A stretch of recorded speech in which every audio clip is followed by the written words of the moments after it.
O 300 metrov. Odbočte doprava. Ahojte priatelia. Ideme sa pozrieť na montáž podlahy u zákazničky. Skontrolujeme našich chlapcov, ako sa im darí.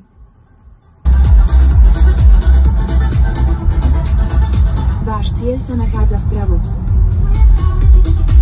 Pravdu povediac, chcela som chlapcom aj pomôcť, ale môj outfit asi na to moc není. Budú si musieť poradiť sami. Prvý krok pre dokonalý výsledok je prebrúsenie podkladu.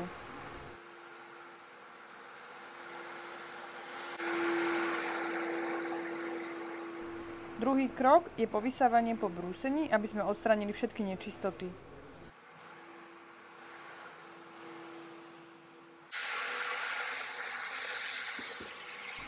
Tretí krok je vyspravenie dier hmotou NC 182.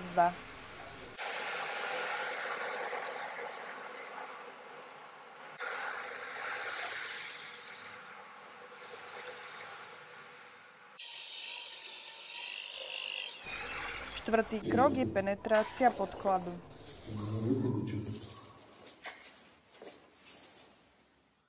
Posledný piatý krok je lepenie drevenej podlahy vzor stromček parketovým lepidlom UCIN 160.